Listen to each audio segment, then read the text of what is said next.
हमारा टॉपिक है नशोनुमा के असूल प्रिंसिपल्स ऑफ डेवलपमेंट। आपने जो इससे पहले टॉपिक पढ़ा था वो रिकॉर्डेड भी था और कल क्लास में भी मैंने आपको ब्रीफ किया कि नशोनुमा के जो असूल हैं इसमें दो इकसाम हैं। ये जो आप असूल पढ़ रहे हैं ये ओवरऑल डेवलपमेंट के असूल है, लेकिन कल जो आपको मैंने ब्रीफ किया था वो क्या था कि नशोनुमा के तवारस के असूल, यानी जो हेरिडिटी विरासत के नशोनुमा के असूल हैं। ठीक है, अब आपने जब भी आपका ये क्वेश्चन आए आपने इस तरह से डिफरेंस रखने कि विरासत के जो नशोनुमा के असूल हैं, हेरिडिटी के डेवलपमेंट के असूल जो है वो तीन हैं, असूल मशाबत, असूल गैर मशाबत और असूल मराजत। लेकिन जो नशोनुमा के असूल हैं इन्हें हम ये कहते हैं कि ये जनरल डेवलपमेंट पे आते हैं। ठीक है, यानी इंसान की नशोनुमा के ऊपर, इसमें विरासत का कोई ताल्लुक नहीं है। और वो जो तीनों असूल है वो स्पेसिफिक विरासत के नशोनुमा के असूल हैं। तो मोस्टली जब आपका ये क्वेश्चन आता है ना तो आप लोग इसमें यानी मिक्स कर देते हैं कि नशोनुमा के असूल में आप लोग वो लिख देते हैं और जब विरासत के नशोनुमा के असूल आते हैं तो उसमें स्टूडेंट इन्हें ऐड कर देते हैं। तो इन दोनों में अब आपने डिफरेंस रखना है। तो सबसे पहले हमारा पॉइंट है मुनज़्ज़म अमल। ठीक है, नशोनुमा को कहा जाता है, इसका पहला जो असूल है वो है कि मुनज़्ज़म ऑर्गेनाइज्ड प्रोसेस। ऑर्गेनाइज्ड से क्यों कहा गया है कि आप देखें कि नशोनुमा का एक एक जो यानी स्टेप आता है, ठीक है, एक एक जो उसका फंक्शन है उस सारे में एक तरतीब पाई जाती है। यानी ऐसा नहीं है कि वो एक बगैर तरतीब के प्रोसेस होगा। उसकी एग्जांपल क्या है कि जैसे बच्चे का स्टार्ट जो है वो पैदाइश के बाद पहला उसका स्टेज कहलाता है शीरख्वारी, जिसे कहा जाता है इन्फेंसी। ठीक है, उसका टाइम पीरियड जो है ये 0 से 3 यानी बच्चे के पैदाइश के पहले दिन से लेके 3 साल तक। और शीरख्वारी उसे इसलिए कहा जाता है कि उसमें जैसे बच्चा अमूमन जो है वो दूध और इस तरह की बनी हुई चीज़ें वो खा रहा होता है, उसका सबसे ज़्यादा डिपेंड जो है वो अपनी माँ के ऊपर होता है और वो अपने बहुत से कामों के लिए दूसरों पे डिपेंड कर रहा होता है।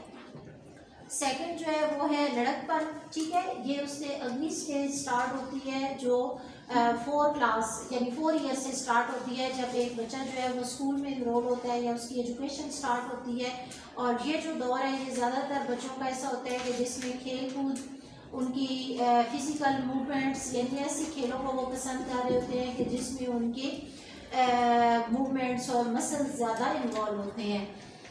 और ये जो टाइम पीरियड है लड़कपन का ये तकरीबन 9 साल तक रहता है। इसके बाद यानी बचपन आप उसे कह लें। ठीक है, बचपन जो है ये 10 ईयर से स्टार्ट होके 12 तक जाता है। और वैसे बचपन और लड़कपन जो है ना इसे एक पीरियड भी कहा जाता है कि यानी अगर हम इसे 4 से स्टार्ट करके और 12 ईयर तक ले जाएंगे तो ये सिर्फ एक ही उसका एज का ग्रुप कहलाएगा जिसे हम कहेंगे बचपन। ठीक है, और उसके बाद है बलूगत यूथ जो हमारा यानी 13 ईयर से स्टार्ट होके 18 ईयर तक जाएगा। और उसके बाद है फिर मेचोरेशन, पुख्तगी, कि जब इंसान जो है वो मेच्योर हो जाता है। और फिर है ओल्ड एज और ओल्ड एज फिर उसके बाद डेथ। तो ये आप देखें कि सारा प्रोसेस जो है ये ऑर्गेनाइज है, इस सारे में एक तरतीब पाई जा रही है। ऐसा नहीं है कि शीरख्वारी एंड पे आ गए और ओल्ड एज जो है वो पहले आ गई है, इसलिए इस प्रोसेस को ऑर्गेनाइज प्रोसेस यानी मुनज़्ज़म अमल कहा गया है। अगला टॉपिक हमारा कि नशोनुमा एक मुसलसल अमल है। मुसलसल इसे क्यों कहा गया है कि ये पैदाइश से शुरू होगा और बुढ़ापे तक बल्कि इंसान की मौत तक जारी रहता है। क्योंकि ज़रूरी नहीं है कि हम नशोनुमा को ये कहें कि इसमें अब फिज़िकल चेंज नहीं आ रहा है, इंसान बूढ़ा हो गया, लेकिन मेंटल चेंज आता रहेगा। ये आपको जैसे पहले मैंने नशोनुमा की इकसाम में बताया था कि नशोनुमा की 4 बड़ी इकसाम है, इंसान की जिस्मानी नशोनुमा, ज़हनी नशोनुमा, जज्बाती नशोनुमा और समाजी नशोनुमा। तो लाजमी बात है अगर यानी वो बूढ़ा हो गया उसकी फिज़िकल चेंजेस नहीं हो रही, ठीक है, जैसे कद नहीं बढ़ रहा, लेकिन यह है कि उसकी माइंड की ग्रोथ हो रही है, ऐसे ही उसके जज्बाती नशोनुमा, उसके यानी इमोशंस जो है वो ज़्यादा मेच्योर हो रहे हैं। ठीक है, तो इसलिए कहा जाता है कि नशोनुमा एक मुसलसल अमल है। ये जो एरो है ये शो कर रहे हैं कि ये साइकिल जो है ये चलता रहेगा, ये रुकेगा नहीं। यानी ये अब जैसे उसकी पैदाइश से शुरू हुआ है और उसकी टिल डेथ जारी रहेगा। इसके बाद है नशोनुमा एक इर्तिकाई अमल है। इर्तकाई से इसलिए कहा जाता है कि इसमें हर अमल जो है उसके बाद अगला जो स्टेप है वो तरक्की की तरफ जा रहा है, यानी आहिस्ता आहिस्ता इंसान जो है वो अगले से बड़े स्टेप की तरफ जाएगा। अब जैसे बच्चा जो है वो पहले बैठना सीखता है, फिर खड़ा होना, फिर वो यानी सहारा लेके चलता है और फिर वो अपने कदमों से चलने लगता है और फिर वही बच्चा जो है वो भागने दौड़ने के काबिल हो जाता है। तो अब उसका हर स्टेप जो है वो टूवर्ड्स क्या है, प्रोग्रेस, यानी तरक्की की तरफ जा रहा है और आगे बढ़ रहा है। बिल्कुल ऐसे ही कि जब वो अपनी गुफ्तगू यानी ज़बान का इस्तेमाल करता है, जब उसकी ज़बान की नशोनुमा हो रही होती है तो सबसे पहले वो मुख्तलिफ़ किस्म की आवाज़ें निकालता है। ऐसा नहीं होता कि वो पहले ही साउंड वो निकालेगा, लफ्ज़ बोलेगा। बच्चों की जो आवाज़ें होती हैं वो जैसे बोलना जब सीख रहे होते हैं तो वो डिफरेंट साउंड्स मिलके उसके वर्ड्स बनाते हैं और फिर उसका पहला वर्ड जो है वहाँ से उसकी नशोनुमा की इब्तदा होती है, ज़बान की नशोनुमा की, और वही उसकी फिर ज़बान की नशोनुमा जो है वो पहला लफ्ज़ उसे पूरे सेंटेंस की तरफ ले जाता है। अच्छा, नेक्स्ट है नशोनुमा एक मरबूत अमल है। मरबूत इससे इसलिए कहा जाता है इंटीग्रेटेड, यानी इसमें अब नशोनुमा के हमने 4 बड़ी इकसाम को पढ़ लिया है ना, जिस्मानी नशोनुमा, ज़हनी, माशरती और जज्बाती। तो ये चारों जो नशोनुमा है ना ये एक दूसरे के साथ जुड़ी हुई है। ऐसा नहीं है कि अगर एक बच्चा फिजिकली ग्रो कर रहा है, उसकी नशोनुमा हो रही है, वो बढ़ रहा है, तो उसका ज़हन नहीं बढ़ रहा। अब जब जहन उसका बढ़ रहा है, उसकी ज़हनी नशोनुमा, मेंटल डेवलपमेंट हो रही है, इट मीन्स उसकी जज्बाती नशोनुमा भी हो रही है और उसकी माशरती नशोनुमा भी हो रही है। अब ये चारों की चारों जो डेवलपमेंट है ये एक दूसरे के साथ इंटीग्रेटेड है, जुड़ी हुई है। हर अमल जो है वो दूसरे का हिस्सा है। अगर हम उसमें से जैसे ज़हनी नशोनुमा को निकाल लेते हैं तो इट मीन्स उसकी फ़िज़िकल डेवलपमेंट ज़ीरो हो गई है, क्योंकि फ़िज़िकल डेवलपमेंट के ऊपर कंट्रोल किसका होता है, मेंटल डेवलपमेंट का।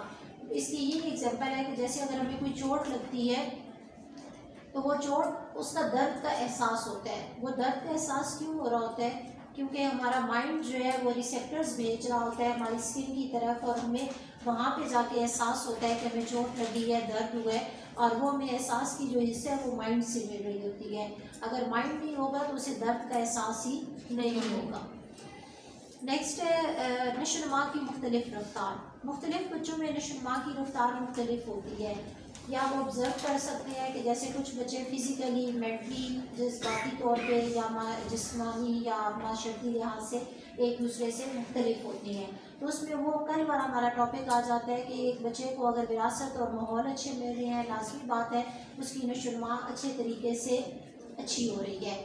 अगर उसका कोई एक फैक्टर भी डिफेक्टिव है, यानी उसे या विरासत अच्छी नहीं मिली या फिर उसे माहौल अच्छा नहीं मिला, तो उसकी नशोनुमा पे उसके असरात हमें नज़र आ रहे होंगे। वो अमूमन अपने एज फैलो से अपनी नशोनुमा के उसमें पीछे होगा। इसके बाद है मुख्तलिफ पहलुओं की नशोनुमा। किसी एक बच्चे में नशोनुमा के मुख्तलिफ पहलुओं की रफ्तार मुख्तलिफ होती है। अमूमन देखा जाता है कि कुछ बच्चे जो है वो फिज़िकली बहुत तेज़ी से बढ़ रहे होंगे, लेकिन मेंटली उनकी जो नशोनुमा है वो ज़्यादा अच्छी नहीं होगी। इसी तरह से कुछ बच्चों में ये भी देखा जा सकता है कि उनकी मेंटली डेवलपमेंट बहुत अच्छी हो रही होगी और फिज़िकल डेवलपमेंट अच्छी नहीं हो रही होगी।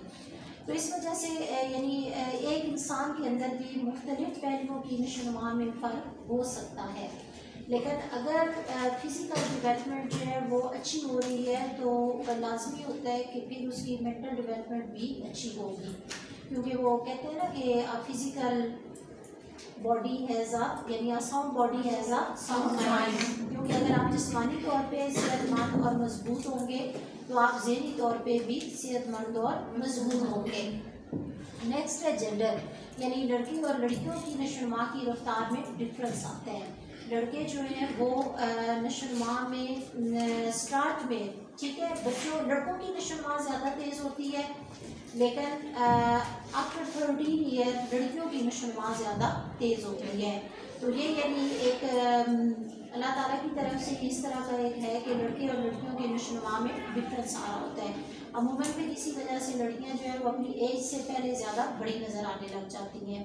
तो आपने इसके शॉर्ट क्वेश्चंस बनाने हैं, ठीक है, और एक एक पॉइंट का आपने एक एक अलग अलग क्वेश्चन बनाने हैं विद एग्जांपल। जैसे आपको मैंने अभी एग्जांपल क्लास में दी है ना, कि आप दोबारा जाके सुने और इन्हीं एग्जांपल्स के आप फिर नोट्स बना के लाइए।